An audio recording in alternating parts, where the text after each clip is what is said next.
네, 소상공인 기심전결 강의를 시작합니다. 본 강의는 코로나 수칙을 준수하여 진행되고 있습니다. 네, 앞서 이어서 제 업체 소개에 대한 내용 이어서 좀 진행을 해보도록 할게요. 앞에서 제가 다양한 업체 소개에 대한 사진들을 좀 보여드렸죠. 그래서 우리가 업체 소개를 한눈에 잘 들어오기 위한 내용들을 말씀드리면서 이러한 내용들을 잘 뒷받침해 줄 수 있는 사진들 직접적으로 봤습니다. 상품 사진뿐만 아니라 그 상품과 서비스를 제공하는 직원과 대표님들의 모습을 좀 신뢰도 있게 보여주는 내용을 보고 있어요. 다음 내용도 좀 볼까요? 여기는 어떤 업체일까요? 골프 강습을 해주는 업체입니다. 근데 골프 강습이라는 것도 사실 눈에 보이지가 않는 서비스예요. 그러면 멈춰져 있는 사진보다 이렇게 영상을 찍거나 아니면 영상을 이렇게 GIF로 변환해서 실제로 보면은 지금 아이 같아요. 그죠? 중학생 정도 돼 보이는 아이 같은데 실제로 어린이들한테 강습을 해주고 있는 코치의 모습을 볼 수가 있어요. 그래서 우리가 어린이 대상으로 예를 들어서 초중고 대상으로 골프 강습을 제공하고 있다라는 멘트를 하고 사진도 좋지만 이런 영상이나 그죠? 화면을 실제로 보여주게 되면 더 학부모분들이 더 자세하게 해당 내용을 볼 수가 있겠죠. 다른 업종도 한번 볼게요. 여기는 뭘까요? 저도 이 집에 운동화를 샀는데요. 실제로 신니가 진짜 푹신푹신하더라고요.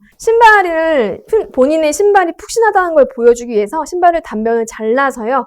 영상으로 찍은 다음에 마찬가지로 GIF, 움짤로 계속 푹신거리는 보여주는 것만큼 확실한 게 있을까요? 저희 신발은 편해요. 굉장히 푹신한 어떤 재질을 넣었어요 해도 신발이라는 게 정말 신어봐야 아는 거라서 굉장히 불안합니다. 고객 입장에서는. 그러면 최대한 신어봐도 정말 다른데, 그죠? 그것도 눈으로 보지 못한다고 한다면 결제까지 이루는 게 쉽지 않을 거예요. 그렇다라고 한다면 과감하게 운동화를 잘라서 우리가 보여줄 수 있는 강점을 어필해서 보여주는 것들 굉장히 잘 활용한 사례죠. 다른 것들도 볼까요? 여기는 어디일까요? 이분은 고데기를 팔고 있습니다. 이 고데기가 지금 브러쉬를 팔고 있어요. 이게 그냥 브러쉬가 아니라 약간 알루미늄 판으로 되어 있는 블러쉬여서 드라이기를 이렇게 쐬면 그 알루미늄 팬이 열을 받아서 머리가 더 이렇게 잘 서요. 이거 사실 제가 구매했던 제품이고 저 이 업체랑 전혀 관련이 없어요. 근데 실제로 하니까 그 알루미늄 판에 이렇게 드라이가 가니까 되더라고요. 근데 사실 저도 이 짤을 보고 구매를 할까 말까 거의 결정을 했었거든요. 아마 고데기 사진만 있고 멈춰져 있는 사진만 있었으면은 사실 이런 거 되게 많잖아요. 그래서 주의 깊게 보지 않았을 것 같아요. 근데 이런 식으로 굉장히 상세 페이지에 잘 나와 있어서 정말 이렇게 띄어지는 게 맞는 것 같은데 한번 해볼까? 사볼까? 그렇게 해서 또 저의 구매를 이끌어냈던 하나의 또 상품 사례라고 볼 수 있겠죠. 그래서 제품이나 상품 소개 같은 걸 하실 때 최대한 우리 상품의 그 서비스의 장점을 보여줄 수 있는 것들을 이렇게 어필하실 필요가 있죠. 이거는 뭘까요? 이제 온라인 쇼핑몰을 하시게 되면 이제 예를 들어 식품 같은 것들, 간편식이나 여러 가지 굉장히 포장 중요하잖아요. 특히 여름이나 이럴 때는 저희 아이스팩 동봉해서 잘 해드리고 있어요. 말은 알겠는데 사진은 있는데 확실하게 이게 움짤로 보여준다면 구성이 이렇게 들어가서 확실히 스트리폼으로 밀봉이 되니까 괜찮겠네 라고 안심할 수 있겠죠. 저희 완전 더울 때 8월에 시킬 건데 지금 시켜도 되나 말까? 구매를 망설이는 분들이 있다라고 했을 때 이런 것들을 상세 페이지에 넣어주면 또 그 얘기는 달라질 수 있고요. 보통 특히 쇼핑몰 같은 경우에는 배송에 대한 문의가 엄청나죠. 저도 쇼핑몰 할 때 굉장히 많은 배송에 대한 CS를 처리하다가 하루 반나절이 가는 경우도 굉장히 많아요. 팔리면 더 많이 팔릴수록 그런 것들을 계속 컨트롤 해야 되는데 이렇게 확실히 보여주는 컷 하나 만들어 놓고 넣어 놓으면 이 내용을 통해서 굳이 저희한테 따로 문의해서 하시는 분들도 많이 줄어듭니다. 확실히. 그러면 일석이조죠. 우리 제품의 안정성, 안전하게 배송된다는 것도 어필하면서 들어오는 고객의 CS도 줄일 수 있으니까 저희가 그 에너지를 다른 곳에 쓸 수 있어요. 다양하게 활용할 수 있죠. 그래서 아마 이렇게 좀 이미지를 잘 활용하는 방법을 또 보여드렸는데 이것도 만들려고 하면은 저희가 또 PC 프로그램으로 해야 되나 또 시간이 없는데도 부담스러울 수 있잖아요. 그래서 저도 이거 찾아낸 방법인데, 저도 제가 운영하는 블로그나 이런 채널에 항상 이 웹을 쓰고 있어요. 그래서 VLL 블로라는 웹인데, 이렇게 빨간 물고기 모양이 있는데, 다른 거 굉장히 많지만, 저는 요즘에 이거를 많이 쓰거든요. 이게 저한테는 편하더라고요. 그래서 영상을 해당 웹에서 불러오면은, 그 영상 굉장히 길죠. 보통 이렇게 움직이는 움짤을 만들 때에는 3초 이내로 영상을 하셔야 파일 용량이 안 커져요. 영상 예를 들어서 뭐 10초짜리를 그대로 움짤로 만들잖아요. 파일 용량이 너무 커져서 실제로 블로그나 이런 데 바로 안 뜨고 회색으로 뜨다가 한참 더 뜨는 거 아시죠? 이렇게 떠요. 그래서 되도록이면 이 블로라는 웹을 통해 우리가 찍은 영상들을 빨리 모아서 빨리 감기로 편집한 다음에 뭔가 활동을 하는 모습들, 이렇게 영상 빠르게 편집하고 저장하신 다음에 그 영상을 해당 웹으로 다시 불러와서 GIF로 변환하시면 됩니다. 그러면 아까처럼 상세 페이지나 아니면은 이제 네이버 저희 여러 가지 블로그나 이런 곳에 내용을 넣을 수 있겠죠. 그리고 간단하게 편집한 영상 같은 경우에 그 인스타그램이나 그런 것들은 움짤이 안 들어가잖아요. 사진하고 영상만 들어가죠. 그러면 인스타그램에다가 우리가 찍은 풀 영상을 좀 적당하게 편집해서 꼭 PC 영상 프로그램을 다루지 않아도 이 모바일 웹으로 웬만한 것들 다 할 수 있습니다. 자막 넣는 영상도 만드실 수 있게 되어 있어요. 그래서 이걸 좀 편하게 이용하시면 좋을 것 같아요. 그리고 이제 두 번째인데요. 제가 필수로 저희가 제작을 해야 되는 컨텐츠 3개를 말씀해 드렸어요. 업체 소개에 대한 거, 그리고 사람들이 우리가 판매하고 있는 상품과 서비스에 대해서 이제 소개하는 내용들, 우리가 이런 활동하고 있어야 하는 것들, 그리고 그 다음은 정보 전달 컨텐츠입니다. 사실 저희는 정보 전달 컨텐츠를 제일 많이 만들어야 돼요. 우리가 이런 것들을 하고 있다라고 아무리 올려도 사실 사람들은 정말 당장 필요할 때 아니면 크게 많이 관심을 갖지 않는 게 사실이거든요. 그럼 그 사이 동안 뭘 해야 되나? 뭘 해야 될까요? 우리가 우리 업에서 이미 하고 있는 활동들 있죠. 그거를 통해서 사람들이 궁금해할 것들을, 정보를 만들어 올리는 것들을 할 수 있어요. 예를 들어 제가 예시를 들어볼게요. 구글에 제가 지난 시간에도 간단하게 보여드렸었는데 와이셔츠 볼펜이라고 쳤어요. 그랬더니 아래 함께 검색한 항목으로 뭐가 나와요? 인조가죽에 볼펜을 묻히신 분이 많나 봐요. 그죠? 볼펜 지우기. 또 가방에 볼펜 자국 지우기. 오래된, 그죠? 이런 것들이 사람들이 지금 찾고 있는 정보거든요. 그리고 볼게요. 또 관련 검색어에 보니까 비슷해요. 볼펜 자국 치약으로도 좀 지우려고 시도하신 분들이 있었나 봐요. 책상 볼펜 자국 지우기, 볼펜 지우는 화이트, 별게 다 있죠. 그럼 예를 들어서 제가 세탁소를 하고 있는 업자라고 할게요. 그럼 확실히 일반인 분들보다는 세탁 일을 하시는, 전문으로 하시는 분들이 이런 쪽에 대한 좀 정확한 정보를 알고 있지 않을까요? 인터넷에 쳤다가 치약 바르면 된다고 해서 발랐다가 옷이 더 상하거나 그럴 수도 있는데 확실히 이쪽 업계에 계신 이 대표님들은 누구보다도 이런 얼룩이나 이런 것들을 말끔하게 지우고 어떻게 해야 잘 처리할 수 있는지를 일반 분들보다 잘 알고 계실 거예요. 그러면서 사람들이 궁금해하는 정보들을 올리고 그런 것들을 해결할 수 있는 정보를 전달할 수 있죠. 그러면 내가 하고 있는 내 업과 상충되면서 또 이 고객들이 원하는 것들을 같이 교집합적으로 전달할 수 있어요. 보면은 세탁 아울렛 크린 땡땡이라는 업체예요. 제가 오늘 오전에 이것도 캡처를 한 건데 와이셔츠에 묻은 볼펜 자국 한 번에 해결하기 라고 해서 고객들이 공감할 만한 내용을 썼죠. 회사 생활에서 많이 겪는 볼펜을 계속 쓰니까요. 뭐 어디든지 묻죠. 뭐 가방에도 묻고 셔츠에도 묻고 그런 것들을 해결하는 방법을 알려주겠대요. 그래서 구체적으로 이제 사장님이 물파스로 지우는 방법이 있나 봐요. 그거를 이렇게 지우는 것들을 본인이 사진 다 찍어서 과정을 다 올려놓으셨어요. 그래서 이렇게 지우는 것도 어떤 원리에 따라서 이렇게 지우는 거라 하더라. 이렇게 지우면 옷도 상하지 않으면서 충분히 볼펜 자국 지울 수 있다. 이게 사람들이 원하는 내용인 거죠. 그런데 내가 세탁업자다 라고 한다면 이런 정보를 전달하는데 더 힘을 실어주고 신뢰를 가져갈 수 있어요. 이런 류의 정보들을 내 업과 관련된 것들을 계속 생산을 해나가는 거죠. 그러면 굳이 내 세탁소를 찾기 위해서가 아니라 사실 정보를 얻기 위해서 유입되시는 분들이 항상 더 많아요. 그래서 이런 내용들을 할 수 있습니다. 다른 업체 케이스도 하나 볼게요. 이번에는 블라인드 고르는 법이라고 구글에 제가 검색을 했어요. 그랬더니 사람들이 함께 이런 것들도 검색을 한대요. 블라인드 색 추천, 우드 블라인드 단점. 그죠? 우드 블라인드가 예뻐 보여서 하려고 했는데 이게 또 어떤 단점을 갖고 있는지 좀 미리 찾아보고 싶은 사람들이 많다는 거죠. 베란다 블라인드 종류, 알루미늄 블라인드도 있나 봐요. 단점, 이런 것들이 있네요. 이런 것들을 찾아보고 관련된 것들, 뭔가 추천해주기를 원하는 글들이 많네요. 네, 버티컬 블라인드, 콤비 블라인드 단점.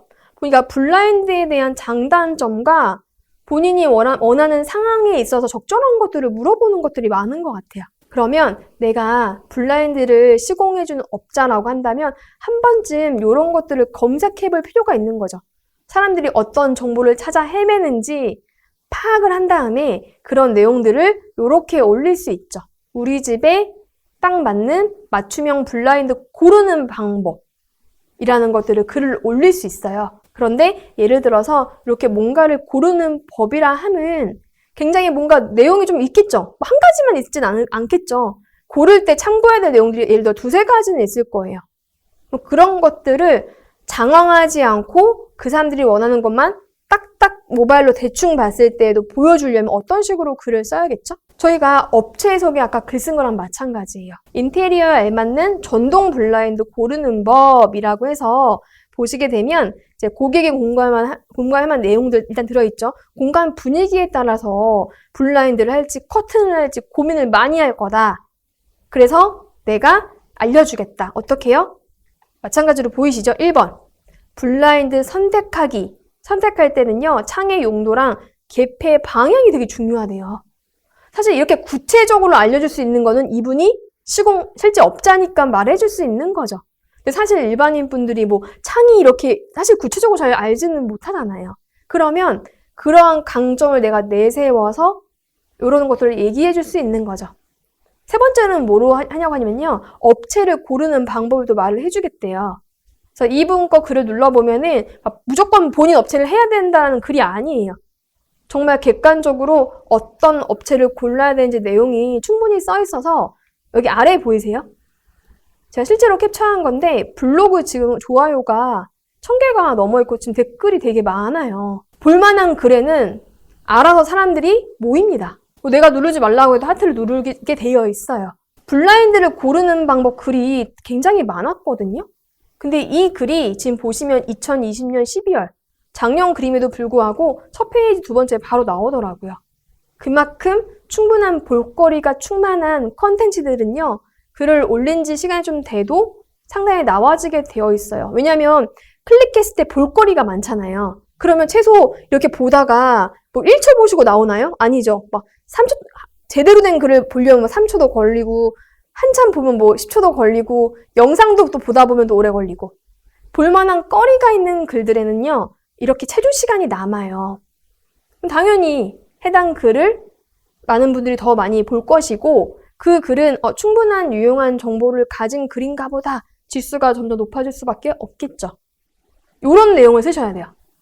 저희가 블로그나 이런 것을 할 때 주로 하게 되는 것들은 이런 정보 전달 컨텐츠인데 우리가 가게 영업을 하면서 자꾸 찾아오시는 고객분들이 사람만 바뀌고요. 반복적으로 물어보는 문의들이 있을 거예요. 이거 꽃 어떻게 해야 오래 보관할 수 있어요? 이거 음식 어떻게 해야지 구매하고도 오래 먹을 수 있나요? 유통기한 어떻게 돼? 이런 것들 많이 물어보시죠. 그런 것들 통해서 현장에서 힌트를 얻어서 저희가 컨텐츠를 만들 수도 있고요. 아니면 검색을 통해서 할 수 있죠. 제가 보여드리는 방법은 이제 검색을 통해서 본 사례입니다.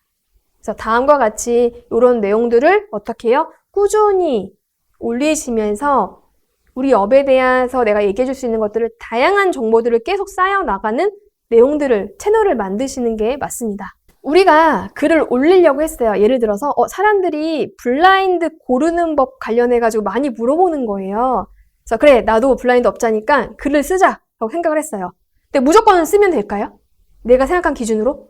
반드시 해당 주제에 나랑 똑같은 주제에 또는 비슷한 주제로 글을 쓰신 분 다른 분들 거의 숫자와 글을 한번 볼 필요가 있어요. 다른 분들은 블라인드 고르는 법 글을 쓸 때 어느 정도 퀄리티까지 글을 썼는지 파악을 하고 내가 써야겠죠. 이미 올라와져 있는 글이 충분히 질적으로 좋은 게 많은데 내가 대충 써서 올리면 제 글은 메리트가 있나요? 저는 그러면 제 글을 봐야 될 그 니즈를 잘 못 느낄 것 같아요, 사람들이. 그래서 반드시 관련된 주제로 검색을 해보고 기왕이면 어떻게 해요? 이 주제로는 글을 많이 올린 사람이 없네? 그러면 그런 주제로 더 쓰면 저희한테 더 유리할 수 있겠죠. 제 글을 보게 될 분들이 더 많을 테니까요. 굳이 고르지 않아도 만약에 내 글밖에 없다, 이 주제로는. 이 정도까지 상세하게 얘기해 주는 건 나밖에 없다. 라고 한다면 우리가 쓴 컨텐츠를 통해서 이 업체 이렇게까지 자세히 아는데 한번 물어볼까? 이 업자는 알 것 같은데 전화해 볼 수 있는 거죠. 일단은 전화를 했다라는 거는 뭔가의 전화 행동이 들어간 거라서 저희 업체의 서비스를 이용하거나 상품을 구매할 가능성이 높아지는 거라고 볼 수 있고, 이런 행동들을 장려하기 위해서 저희가 사실 블로그랑 이런 채널들을 하려고 지금 공부를 하는 거죠. 반드시 사람들이 많이 찾는 주제라 할지라도 일단 검색을 한번 해보세요. 내가 이 글을 썼을 때 충분히 승산이 있나? 너무 잘 쓴 분들이 많거나 관련 주제로 글이 많으면 사실 안 쓰는 게 또 나을 수도 있어요. 그 주제로. 예를 들어 그런 것들이죠. 저희 이제 백신 지금은 좀 여분이 많이 있는데 자녀 백신 잡는 방법 이런 것들이 네이버에 글이 엄청나게 많았어요. 그래서 뭐 인플루언서부터 일반 분들까지 자녀 백신 예약하는 방법 치면 글이 어마무시하게 쏟아졌습니다. 물론 그거를 통해서 제가 그런 글들은 시기적으로 빨리 올려야지 좀 더 많은 사람들이 유입이 되는데, 이미 굉장히 글이 많다는 걸 아는데 올린다는 거는 아무래도 좀 분산될 수 있어요. 그래서 반드시 해당 주제로 글을 쓰고자 할 때 글을 쓰신 다른 분들이 몇 명 정도 있고 눌러보는 거죠. 최소한 첫 페이지에 있으신 이런 분들 어느 정도 수준까지 썼는지를 저희도 키를 맞춰야 저희 글도 승산이 있을 수 있는 거니까요. 그런 것들은 우리가 사실 온라인을 통해서 요즘에 고객을 굉장히 많이 만나잖아요. 이건 당연히 우리 시간과 노력과 활력을 쏟을 만한 일이에요. 이게 즉 저희한테 영업이고 실제 고객으로 오게 되는 부분이거든요. 단지 눈에 가게에 지금 고객이 문을 열고 안 들어왔을 뿐이지, 고객이 우리 가게에 문을 열고 들어오게 하기 위해서 계속 작업들을, 그쵸? 노력들을 하고 있는 거라고 보시면 돼요. 보시면 친환경 꽃집을 검색을 했거든요. 제가 이제 얼마 전에 이제 꽃집 하시는 또 다른 분을 컨설팅을 한 게 있는데, 그분은 이제 친환경 소재로 낸 포장지만 써서도 꽃집을 하신다고 하더라고요. 그래서 검색을 해봤어요. 그런데 꽃집은 굉장히 많은데 친환경 꽃집, 제로 플라스틱 포장지 꽃집은 또 많이 없더라고요. 이 주제로. 그러면 예를 들어 우리가 앞으로 꽃집을 예를 들어 하는데 소재 같은 것도 조금 재활용이 가능한 그냥 비닐 같은 거 말고요. 좀 그런 걸 좀 하려고 한다. 그거로서 좀 차별성을 가져가려고 한다. 그러면 네이버에 쳐보는 거죠. 관련된 내용으로 지속적인 포스팅을 하는 업체들이 얼마나 되는지. 실제로 이 키워드로는 별로 없었어요. 그러면 내가 앞으로 이쪽으로 이제 뭔가 제품을 생산하고 한다라고 했을 때 이 관련 키워드들, 친환경 꽃집, 그 다음에 뭐 친환경 뭐 선물, 그 다음에 여러 가지 뭐 제로 플라스틱 포장지, 이런 식으로 다양하게 고객이 진입할 만한 키워드를 가지고 우리 꽃집을 홍보한다라고 한다면 지속적으로 해나가면요. 어느 순간 친환경 꽃집 치면 제 글도 첫 번째 페이지에 잘 보여지지 않을까요? 근데 이거는 단순히 키워드만 때려 넣는다고 되는 건 아니라고 제가 분명히 초반에 말씀을 드렸어요. 그 글이 볼만한 내용이 충분히 있어야 들어가서 영상 46초짜리도 좀 오래 보고 충분히 보다가 좋아요도 누르고 댓글도 쓰고 충분한 체류 시간이 확보된 글이어야만 우리 글들이 조금 더 우리가 원하는 키워드를 넣었을 때 상단에 보여질 수 있게 점차적으로 만들 수 있어요. 단기간에 되지는 않겠죠. 하지만 키워드들도 이렇게 잘 발굴한다면 단기간 내에 페이지에 나올 수 있습니다. 그리고 이것도 잘 아시겠지만 블로그에서 특정 키워드를 넣었을 때 글이 나오는 것들 중에 하나에 노출되는 그 요소들이 있죠. 바로 최신순이라는 기준인데요. 해당 키워드로 최근에 올라온 글들은 또 첫 번째에 보여주고 있어요. 그래서 내가 블로그를 한 번도 운영한 적이 없거나 아니면 예전에 전혀 관계없는 주제로 운영을 했다가 다시 그 블로그에다가 업체 내용을 쓰려고 하는데 이거 아이디 새로 만들어야 되나 기존 내용 지워야 되나 고민이 많으실 텐데 지금부터라도 해당되는 내용의 수준들을 좀 보시고 내용을 알차게 넣으시면 됩니다. 그래서 그러한 방향으로 저희가 블로그를 운영할 수 있을 것 같아요.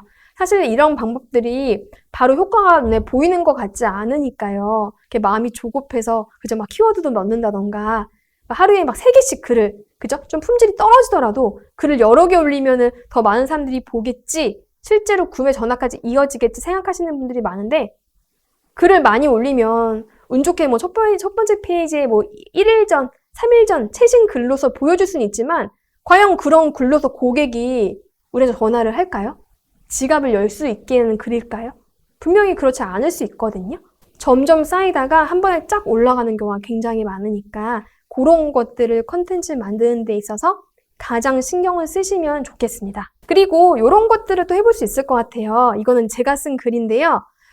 예를 들어 어떤 내용을 이제 네이버에 검색을 했을 때 뷰 영역에 예를 들어 다양한 블로그 내용들이 보여지죠. 텍스트도 보여지지만 이게 조그맣게 우리 글의 대표 이미지, 썸네일도 보여져요. 기왕이면 썸네일도 이분이 입력한 키워드와 가장 비슷하게, 유사하게 보여지는 내용으로 만드는 게 더 유리하겠죠. 예를 들어 수수료 내용인데 여기에 무슨 과일 바구니 사진이 있다. 그러면 사람이 또 괜히 이게 클릭을 안 하게 되거나 그죠? 관련된 게 없을 것 같으니까 내가 이거 클릭해봤자 괜히 내 수고로움만 팔고 그 내용이 없을 것 같은 또 인식도 줄 수 있거든요.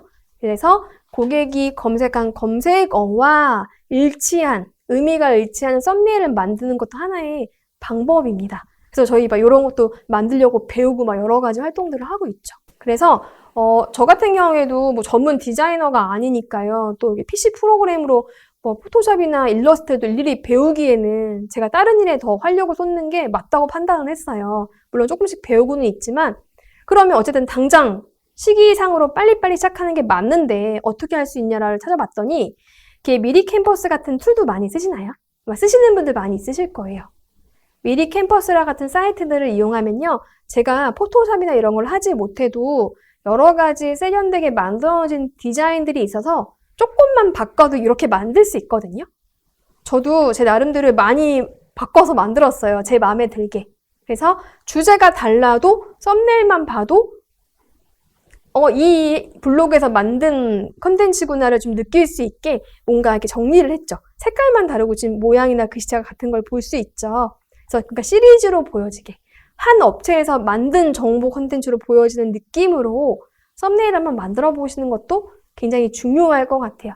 글을 아무리 잘 써도 네이버 메인에 사람들이 눌러주지 않으면 제 글은 보여지지 않으니까요. 클릭을 유도하기 위한 이런 썸네일도 배워두시면 굉장히 많이 쓸 수 있죠. 인스타그램, 블로그, 다양한 채널에 잘 쓸 수 있습니다. 그리고 콘텐츠 만들 때 어쨌든 뭔가 글을 써야 하잖아요. 계속 뭔가를 써야 돼요. 뭐 한 번에 써지질 않고 예를 들어 저희가 가게를 하고 가게 문이 10시에 닫는데 정리하고 집에 들어오면 밤 12시인 거예요. 그때 또 쓰려고 하면 이게 정말 쉽지 않아요. 그러면 항상 저희 휴대하고 다니는 휴대폰 있죠. 휴대폰으로 짬짬이 쓰시는 게 더 나을 수도 있거든요. 물론 PC로 하실 때에는 PC에 기본으로 지금 깔려있는 메모장을 이용하셔도 되고요. 휴대폰으로 하실 때에는 예를 들어 네이버 메모 같은 앱을 이용할 수 있어요. 그래서 틈틈이 시간 날 때마다 앱을 실행한 다음에 한 문장이라도 두 문장이라도 좀 생각나는 것들이 있으면 적어두셔서 나중에 글을 쓸 때 그 문장들을 잘 모아서 쓰면 한결 편합니다. 근데 이게 또 자리 깔고 딱 노트북 펴고 PC 켜고 하려고 하면 또 잘 안 돼요. 그래서 틈틈이 하는 것들을 하시면 어느 순간 되면 이제 컨텐츠 만드는 게 덜 부담스럽게 느껴지실 거예요. 그러면서 점점 주기적으로 잘 하시게 되겠죠.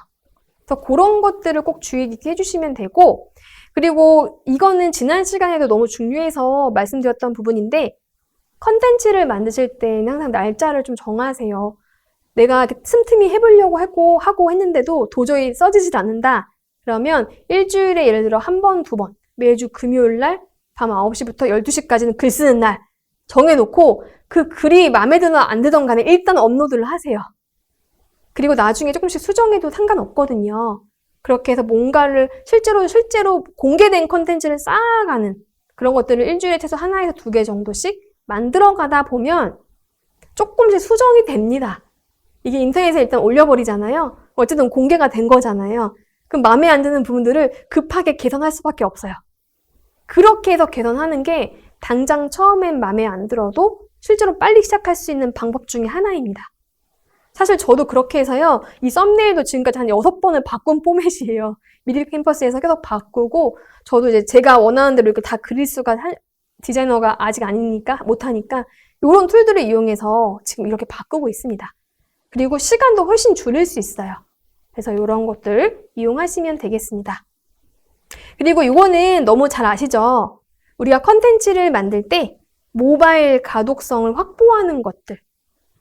PC로 글을 쓰고 올리다 보면 휴대폰에서 보면 막 엉망이에요. 그리고 너무 질적으로 훌륭한 글도요. 적절하게 큰 글씨, 띄어쓰기, 강조가 되어 있지 않으면 사람들이 잘 안 봐요. 그래서 저도 글을 쓴 다음에 다 이렇게 사이사이 띄어쓰기도 해주고요. 심지어 이렇게 음영도 넣어줘요. 색깔로. 그러면 사람들이 쭉 보다가 큰 글씨는 보거든요. 하고 스텝 1도 봐요. 이런 하이라이트만 뚝뚝 보고 넘어가는 경우가 많아요. 그래서 중요한 것들을 이렇게 해주게 되면은 우리가 전달하고자 하는 내용을 잘 전달하고 블로그 같은 경우에는 또 보다가 또 모르시는 분들은 댓글을 달아도 물어보는 경우가 있거든요. 근데 보통은 다 비슷한 거 많이 물어보세요. 내가 글을 올렸을 때 정보를 얻으려고 눌렀는데 본인이 원하는 내용이 조금 빠져있다. 그럼 항상 댓글을 다시는 분이 많은데 꼭 빠져있는 것들을 적절하게 질문들을 많이 해주시더라고요. 그러면 그 댓글을 보고 다시 글을 수정해서 충분히 이 글로 통해서 많은 분들이 보여지게 할 수 있죠. 저 같은 경우에도 여러 가지 채널들을 잘 운영하고 활용할 수 있는 방법들을 전달을 해드리고 있는데 지금 네이버 지도 수정하기에 대한 니즈가 굉장히 높더라고요. 그래서 이 지도를 수정하는 방법들을 이제 네이버에서 맡겨야 할 수 있는지를 오해하고 계신 분들이 아직도 그렇게 많더라고요. 그래서 제가 한번 정리를 쫙 해가지고 다 캡처를 해서 글을 올렸거든요. 그랬더니 이 글을 통해서 이 글을 올린 지가 지금 한 3달, 2달 정도 됐는데 이 글로만 지금 들어오신 분들이 10,000명이 넘어요, 거의. 하나의 제대로 좀 애를 쓴 컨텐츠가 있으면 그걸로 유입되시는 분들도 많고 그걸로 하여금 우리 업체를 알게 되시는 분들이 분명히 많아지게 돼요.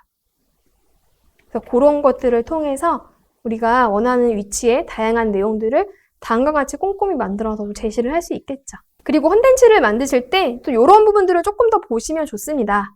글 제목 정하기 하실 때 제가 아까 구글에서 검색을 했었죠. 사람들이 같이 검색한 단어들 볼 수 있는 것들. 그리고 지난주 강의에서 키워드 보는 방법으로 제목을 정하는 내용들도 말씀을 드렸을 거예요.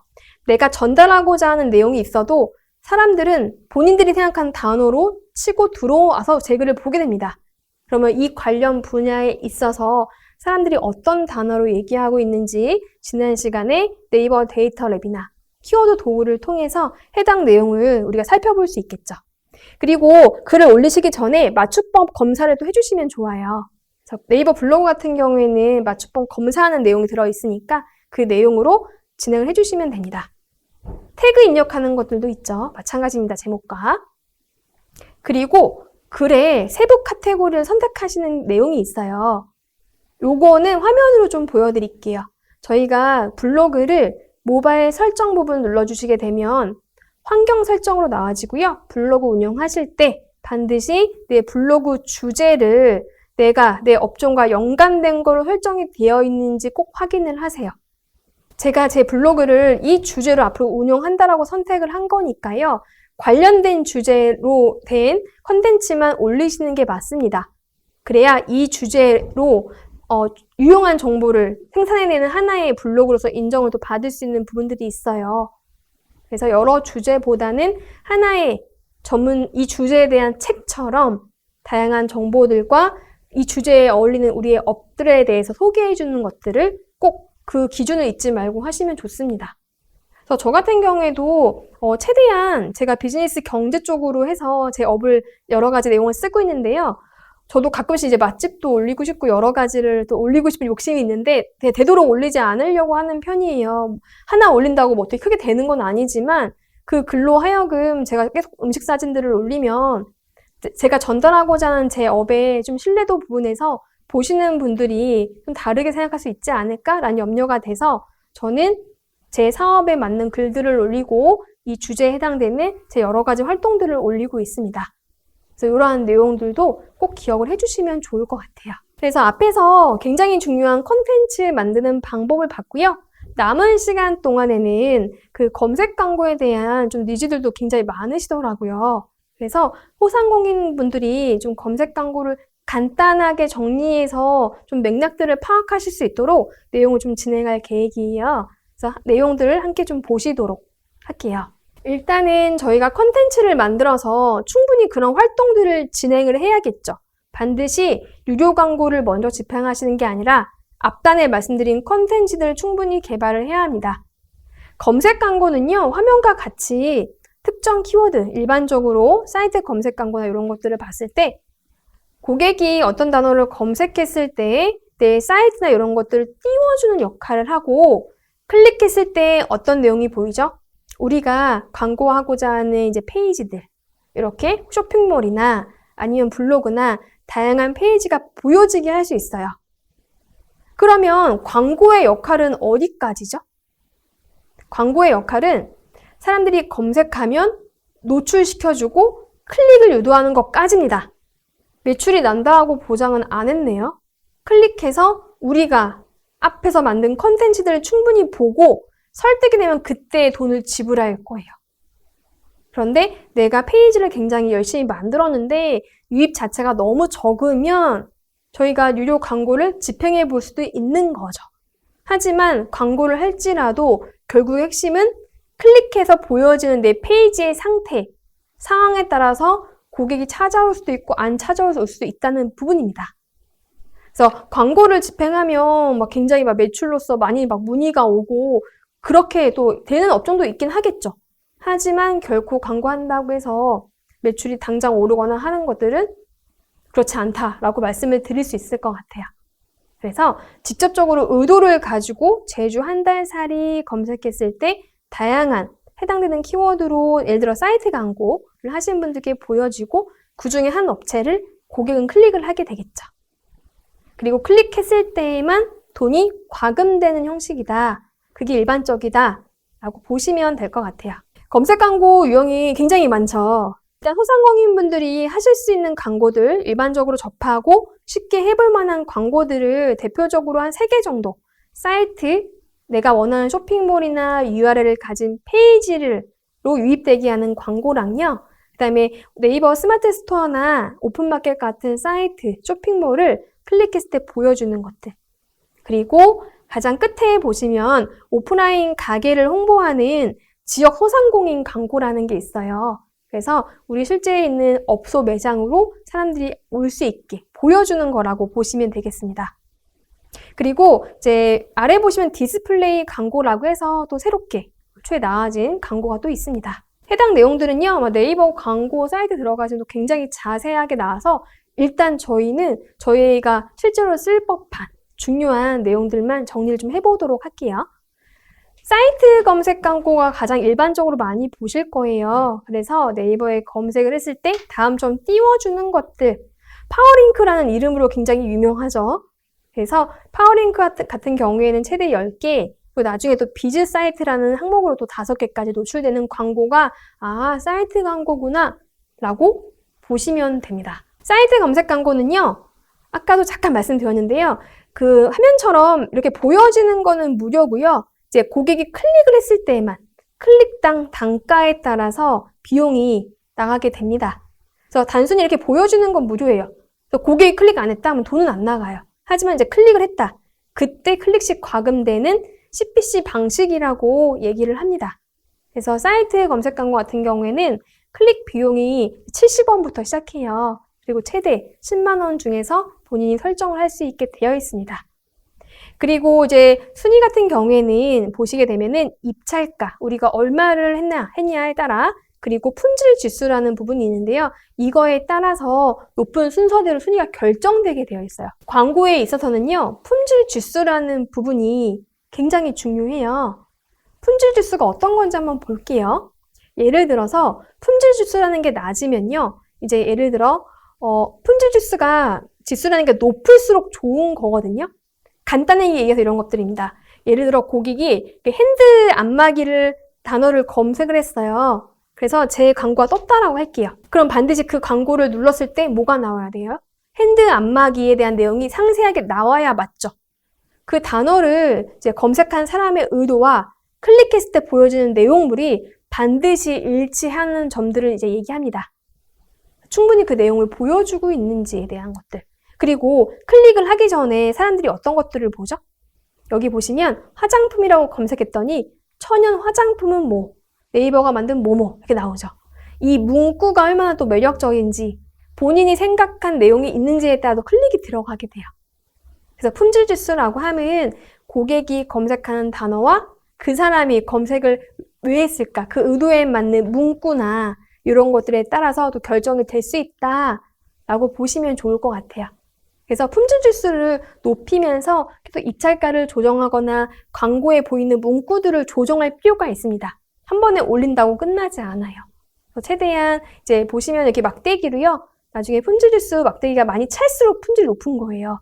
이렇게 표기가 되거든요. 이런 것들을 보면서 두 칸이면 굉장히 낮으니까 어떻게 높일 수 있을까? 입찰가를 조절해 볼까? 광고에 보여지는 그 문구들을 좀 바꿔볼까? 그런 것들을 저희가 계속 왔다 갔다 조절할 수 있습니다. 그리고 쇼핑 검색 광고가 있는데요. 쇼핑 검색 광고 같은 경우는 아마 많이 잘 아실 거예요. 네이버 쇼핑 영역에 이렇게 광고라고 보여지는 이미지형 광고라고 보시면 되고, 광고하려면 당연히 네이버 쇼핑에 입점이 되어 있어야 합니다. 그래서 입점되는 방식도 두 가지가 있어요. 클릭당 과금 형식이 있고요. 아니면 이제 고정비로 광고비가 나가는 형식도 있고, 아니면 스마트 스토어 같은 경우에는 그냥 시작하면 자동으로 네이버 쇼핑에 상품이 노출되게 되어 있죠. 그래서 해당되는 상세 내용을 좀 보고 싶으신 분들은요, 네이버에 네이버 쇼핑 입점이라고 검색하시면 굉장히 많은 양의 정보들을 보실 수 있어요. 저는 그 중에서 이제 당장 좀 필요한 내용들을 좀 뽑아서 보여드렸다라고 보시면 될 것 같아요. 그래서 쇼핑 검색 광고가 어디에 보여줘요? 라고 물어보시면 이제 네이버에서 검색했을 때 통합 검색에서 이렇게 모바일로도 보여지고 PC로도 보여져요. 그리고 네이버 쇼핑 사이트에서도 보여지죠? 이렇게 광고, PC, 모바일 다 보여줍니다.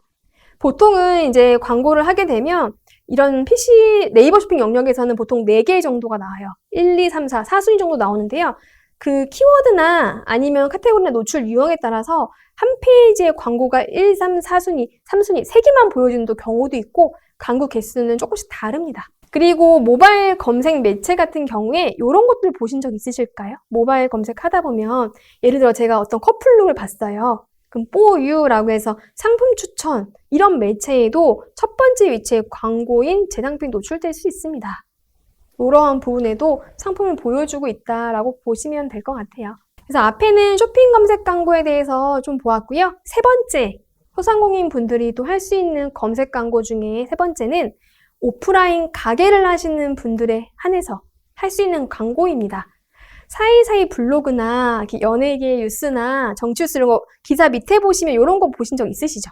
동네 플레이스라고 해서 우리가 현재 위치 허용이나 이런 걸 해두게 되면은 내가 현재 있는 위치에 지역 소상공인 광고를 진행하는 업체들이 이렇게 나오게 돼요. 그리고 해당 광고는 오프라인 가게를 한다고 해서 무조건 하실 수 있는 건 아니에요. 예를 들어 음식점, 그리고 생활 편의, 예를 들어서 미용실이나 꽃집이나 교육을 제공하는 학원, 강습, 그 다음에 스포츠, 오락, 레저 용품 판매하는 곳, 병원 같은 곳들이 해당 광고를 집행할 수 있습니다. 그래서 현재 우리 가게가 위치한 지역에 근방에 있는 업체, 심지어 그 근방에 있는 지역까지 우리가 광고를 설정할 수 있어요. 이 광고를 여자에게만 보여줄지, 현재 내가 가게가 있는 이 위치, 어느 구까지 보여줄지 5개까지 지역을 지정할 수 있게 되어 있어요. 그래서 해당 내용으로 보시면 되겠습니다. 지역 소상공인 광고는 아마 많이 보셨을 거예요. 네이버 뉴스나 블로그나 이런 컨텐츠 서비스 하단에 이렇게 이 집 추천합니다라고 보여지는 걸 많이 보셨을 거고, 이 광고들을 오프라인 가게 가지신 분들 중에서 해당 업종분들이 가장 많이 하거든요. 왜냐하면 굉장히 저렴하기 때문이에요. 노출 횟수만큼 광고비가 지출되는데요. 1원이에요. 그래서 굉장히 저렴해서 가끔씩 또 이벤트를 하면 0.5원씩도 적용이 됩니다. 그래서 해당되는 이제 집행 가능 업종이신 분들은 이제 한 번쯤 광고를 해볼 만해요. 그래서 정말 얼마나 들어온지 사실 궁금하기도 하잖아요. 그래서 해서 이 정도로 유입돼서 실제로 이 광고를 통해서 유입이 되고 유입된 이분들이 저희 업체에 몇 통화나 전화를 했고 실제로 찾아왔는지 광고를 한 달 정도, 2달 정도 운용하다 보면 그 수치를 대략 파악할 수 있죠.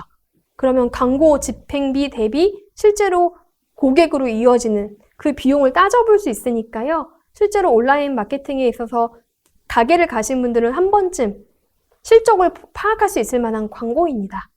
그래서 이러한 내용으로 한 번쯤 보시면 좋을 것 같아요. 그래서 광고 같은 경우에는 해당 관련 내용이 굉장히 많습니다. 근데 해당 교육에서는 제가 중요한 부분만 또 뽑아서 보여드린 거라서 네이버 광고 사이트 통해서 상품 유형 보시면 자세히 살펴보실 수 있습니다. 광고 시작할 때 준비해야 될 것들 간단하게 언급을 좀 드릴게요. 파워링크, 사이트 광고 같은 경우에는 당연히 광고를 연결할 홈페이지가 있으셔야 되죠. 블로그도 되고요. 만드신 홈페이지도 되고요. 카페, 스마트 스토어, 일반 오픈마켓 페이지 다 가능합니다. 그리고 쇼핑 검색 광고 같은 경우에는 앞에서도 말씀을 드렸어요. 네이버 쇼핑에 입점된 쇼핑몰이 있으시면 가능합니다. 그리고 지역 소상공인 광고 같은 경우에는 이 광고를 진행할 수 있는 업종이 한정되어 있다고 말씀을 드렸을 거예요. 업종 체크해서 가능한 업종이다라고 한다면 다 진행이 가능합니다. 그리고 해당되는 광고를 진행하려면 당연히 스마트 플레이스에 업체 정보를 등록하신 상태여야만 가능하겠죠. 그래서 이러한 내용도 좀 보시면 될 것 같아요. 광고를 시작하는 내용을 간략하게 말씀을 드릴 건데요. 광고를 진행하려면 네이버 광고 사이트에서 첫 페이지 보시면 이렇게 신규 가입이라는 버튼이 있습니다. 이 버튼을 눌러서요. 네이버 아이디가 아닌 별도의 광고주 아이디를 무료로 만드실 수가 있어요. 그래서 해당되는 사업자 번호당 5개 또 계정을 만들 수가 있어서요. 일단은 신규 가입 눌러서 진행해 주시면 됩니다. 약간 동의하고 이제 사업자 번호 확인하고 정보 입력하는 내용들이 있거든요. 일반적인 일련의 과정을 통해서 아이디를 만드시면 됩니다. 그래서 광고주 아이디가 이제 로그인이 됐다라고 한다면 로그인 하신 화면이 이렇게 보여요. 이건 제 화면을 제가 해놓은 건데 광고 하실 때 여기 보시면 비주머니가 있어요. 그래서 머니를 우리 충전해 놓고 광고를 집행하는 거예요. 그래서 광고를 집행하다가 이 비용이 다 소진돼서 0원이 되면 광고가 끝나요. 더 이상 노출되지 않게 되어 있어요. 그래서 해당 페이지에서 광고 등록부터 성과 분석, 보고서, 그리고 수시로 광고도 입찰가도 변경하시고 품질관리, 지수도 수정하시겠죠? 다 여기서 하실 수 있습니다. 그래서 간단하게 시스템을 보시게 되면 해당되는 내용 광고 만들기 버튼이 있고요. 어떤 광고로 광고하실 건지 고르실 수 있고 이제 세세한 내용도 다 나와요. 광고 집행할 때 필요한 여러 가지 관리 내용들, 광고를 돈을 주고 집행했을 때 보고서, 이 광고가 얼마나 효과가 있는지에 대한 내용이 나와지게 됩니다. 그래서 해당 내용으로 참고를 해주시면 좋을 것 같아요. 그래서 광고 등록하는 과정을 간단하게 좀 보여드리고 종료를 할 예정인데요. 중요한 거는 여기서 이 용어들을 기억하시면 돼요. 저희가 계정을 만들었고요. 캠페인이라는 단어를 계속 보게 되실 거예요. 캠페인은 광고 유형을 얘기합니다. 즉 어떤 목적으로 할 것인가, 내 상품으로 들어오게 할 것인가, 내 가게로 찾아오게 할 것인가에 따라서 다양한 광고 유형을 선택하는 캠페인을 하시게 될 거고요. 광고 유형을 골랐다라고 한다면 이제 구체적으로 어떻게, 어떤 키워드로 들어온 분들을 잡을 것인가, 그리고 광고를 보여주는 그 문구들을 어떻게 할 것인가, 세세한 내용들을 쓰시는 게 바로 광고 그룹이라고 해요. 그래서 이 2가지 용어 정도는 잘 이해를 하고 계시면 광고하실 때 훨씬 더 쉽게 접근하실 수 있습니다. 그래서 광고 만들기 버튼을 눌러서 광고를 등록하게 되고요. 만드실 때 아까처럼 광고 유형을 고르시고 광고에 대한 세세한 전략들, 광고도 요일을 지정할 수 있어요. 주말에는 노출을 안 할 수 있거든요. 그만큼 비용이 빠지겠죠. 그래서 내가 우리 이 키워드를 누를 만한 분들이 제일 많은 요일대나 시간대에 집중적으로 광고를 내보내고 이런 전략들을 그룹에 생성하실 수 있어요. 그리고 광고를 내보냈을 때 보여지는 문구들, 고객이 선택하려는 키워드들을 할 수 있습니다. 다음과 같은 과정으로 일반적으로 광고가 진행된다라고 보시면 될 것 같아요. 그래서 요거는 간단하게 하고 넘어갈게요. 캠페인, 광고를 고르는 화면들이 있어서요. 광고를 고르고 내가 이 광고에 그 하루 예산을 얼마나 쓸 건지 금액을 입력하는 부분이 있습니다. 그래서 하루에 쓸 광고비를 예를 들어 10,000원, 5,000원, 1,000원 이렇게 쓸 수 있는 공간이 있고요. 광고 그룹은 앞서 말씀드린 대로 어떤 사이트로 진입하게 할 것인지, 누가 어떤 키워드로 하게 할 것인지 세세한 내용들 쓰시는 것들 나옵니다. 여러 가지가 있겠죠. 광고 노출되는 시간대, 매체 이런 것들 선택하는 내용들을 일반적으로 진행하시게 됩니다. 그리고 그룹을 만들 때요, 이제 파워링크 사이트 광고 같은 경우에는 이제 키워드를 또 설정을 하게 되어 있어요. 그래서 처음에 예를 들어 미세먼지 관련된 제품들을 제가 판매한다. 미세먼지 방지를 위한 제품이다. 라고 한다면 뭐 화장품에 있어서도 클렌징이 있을 수 있고요. 세안법, 샴푸 다양하게 있을 수 있겠죠. 그래서 이런 키워드를 적절히 넣어서 성과를 보신 다음에 요거는 좀 성과가 떨어진다. 그러면 오프 처리해서 쓰지 않고 효과가 더 좋은 쪽으로 입찰가를 높이거나 그런 활동들을 일반적으로 진행을 할 수 있습니다.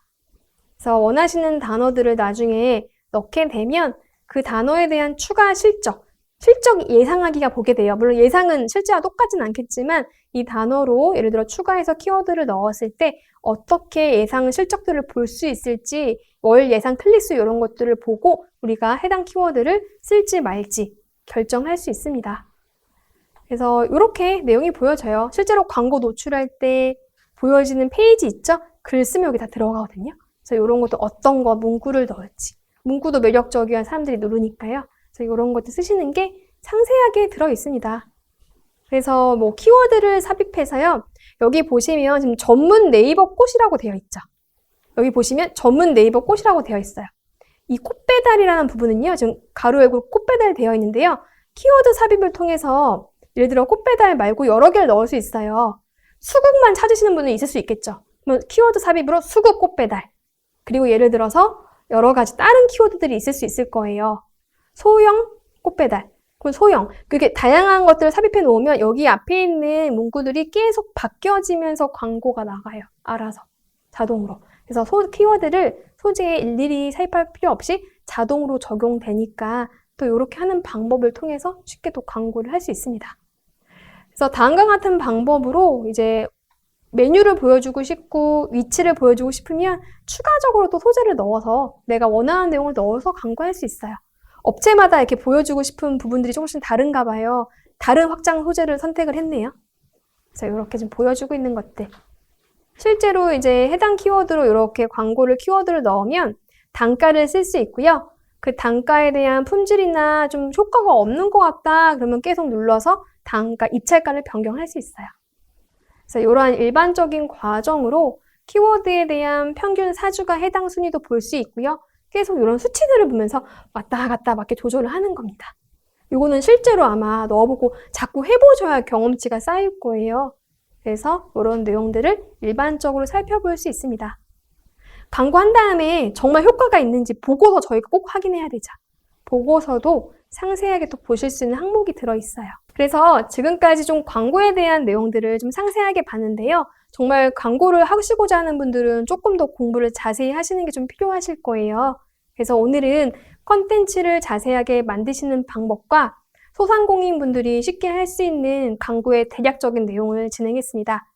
하시는 사업 좀 더 번창하시길 바라고요. 코로나로 좀 어렵지만 더욱더 힘을 내셔서 이럴 때일수록 온라인 컨텐츠를 더 만들어 가셨으면 좋겠습니다. 감사합니다.